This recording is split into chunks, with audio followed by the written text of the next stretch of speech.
that gap, fill that lack. And you don't want your husband trying to find things to fill that intimacy lack. So regardless of how upset you are or how unforgiving you might feel at the time, fulfill your role. Have a yes in your spirit. Do what you got to do. But we're talking about forgiveness today. We're talking about making sure that you are forgiving. Girl, now you better say that. LaShonda, I don't know how I get off onto these tangents. But anyway, forgiveness. We just need to make sure that we are forgiving in the midst of our anger, in the midst of those situations that don't feel so good, in the midst of those conversations where we're feeling hurt, or the situations where we're feeling pain. We need to forgive in those situations. It's so important.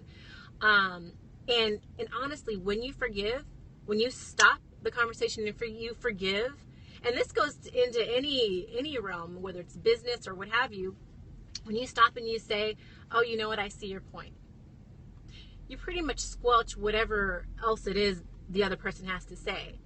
Anything that they say beyond that is like them just being mean or them just, trying to drive home a point that you've already acknowledged, so it diffuses their comeback. It doesn't allow them to hit you low below the belt like they're trying to. So just stopping and acknowledging and saying, you know what, you're right. I know for me, forgiveness isn't the issue, but it's the building of trust again after I forgive. Okay. Yeah. And you know what? There are situations, like I said, that are really greater than a moment of saying, I forgive you. There comes first saying, I forgive you. It is easier to, I missed that comment. I'm sorry.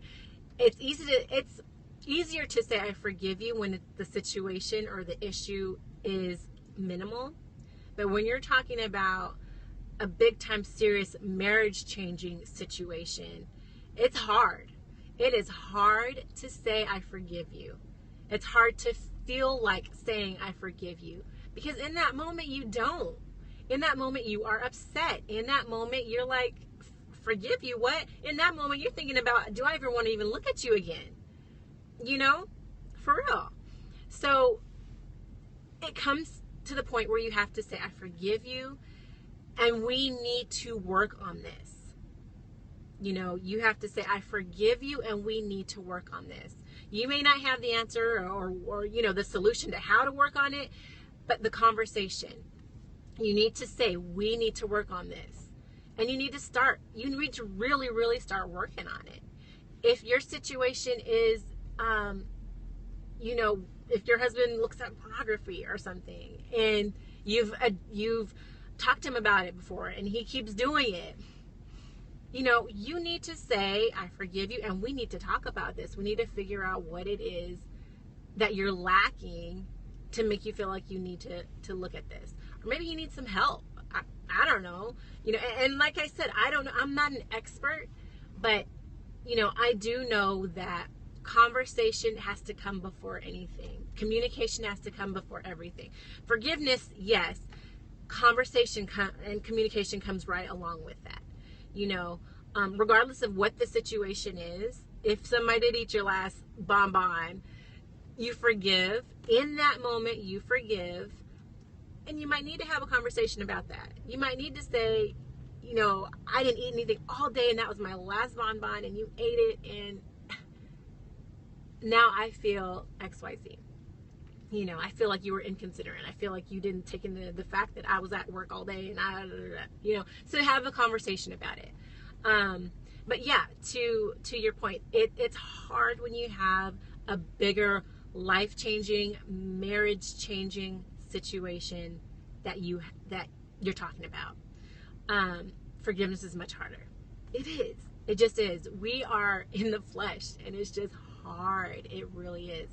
But again, forgiveness and having, for you, it sounded like you said, forgiving isn't the issue. It's getting past that. It's getting beyond that. It's building the trust back.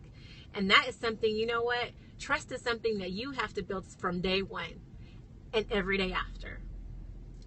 every single day of your marriage, you need to be depositing bits of trust, bits of trust into your husband's bank.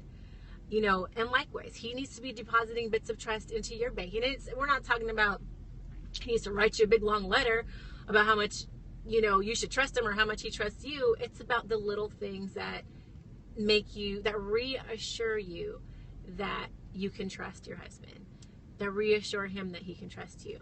So we're talking about forgiveness. Yes, depositing bits of trust into your marriage bank. You have to. It's real. It's because you know what? As we know, when we put deposits in the bank, we put deposits in the bank. At times we have to make withdrawals. And the more that you make these emotional deposits, when you do have an argument, when you do have points where, things get a little shaky, you can go to your bank and say, okay, well, he's proven to me time after time that I can trust him because of this. He's shown me love time after time because of this. You have all this evidence. You have exhibit A, B, C, and D, that you can refer back to. But when you're not depositing anything into the bank, there's nothing for him to go back on. There's nothing for him to look back and say, oh, well, there's evidence of her, monogamy because of this. There's evidence of her love because of this. There's nothing there for him to go back to. There's no proof, so it's harder. So building that emotional bank every day, we have to remember to do that. That comes through intimacy, that comes through compliments, that comes through just building your husband up on a daily basis. And little things, just the little things, whether it's ironing his shirt, whether it's packing his lunch, just the little things, making sure that his dinner is warm when he gets home, making sure his favorite socks are clean, little things. So all those things, go into the emotional bank, and they build your relationship over time. When you get married, you're starting from zero, and you have to continually deposit love into your relationship. And when you do that, you'll find that forgiveness comes easier.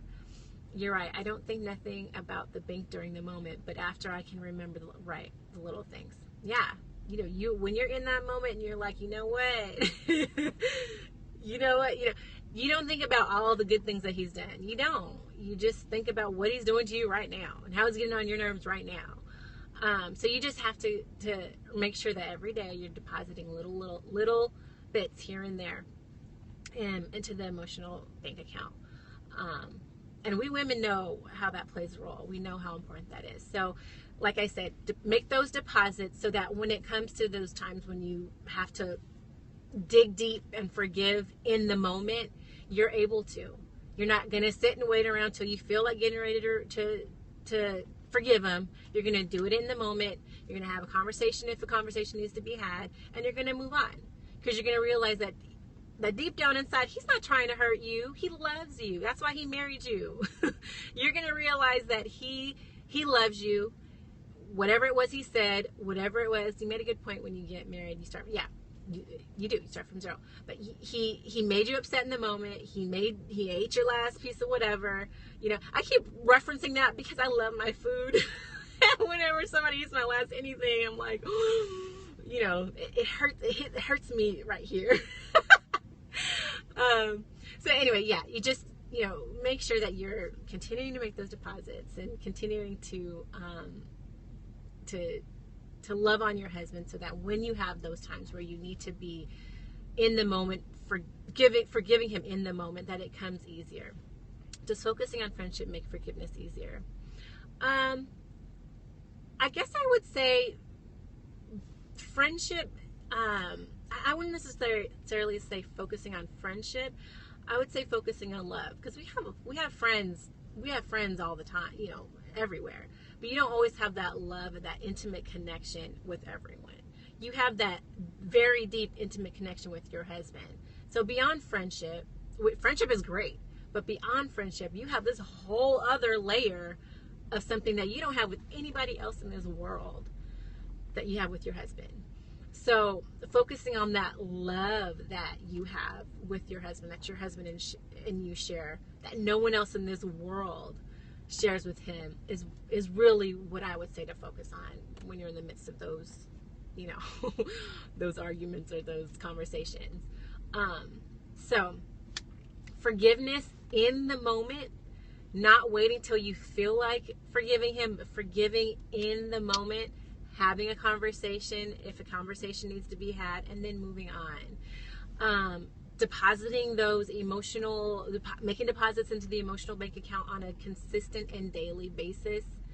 You need to do that. We can't have you having all these bounce, checks and all this kind of stuff. You need to put those, make sure you are funding his emotional bank account. Forgive in the moment makes it easier. It does. It makes it easier. It doesn't draw things out. And then the last thing was making sure that you are not withholding intimacy from your husband. That is also what I consider an emotional deposit. Making sure even if you are not feeling like you want to, because he did something to you and you still remember what he did to you last Sunday and all this and that, always have a yes in your spirit. Always have a yes in your spirit. Deposit into your husband's emotional bank account so that when it comes to forgiveness, it's more easy for him to forgive you, and it's easier for you to forgive him. Okay?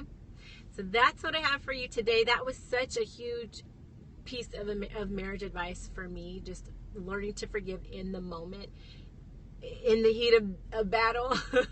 Make sure you do not withhold intimacy. Yeah, right. Thank you for reiterating that, LaShonda. But yeah, just for me, it was a huge revelation, I guess you can call it, when I received that piece of marriage advice. So I hope that blesses you. I hope that helps someone out there today. Tomorrow, I would love to hear what you have to say as far as what topics you'd like to hear about. I have some ideas, but I'm not really sure yet what I want to talk about tomorrow. But so you can feel free to leave some comments on what you think is important and what is on your heart maybe to talk about. But I hope you have enjoyed today's chat, and I will be back tomorrow. Same time, around between 9:30 and 10, and sharing more marriage conversations. All right? Thanks for joining me. See you later. Bye.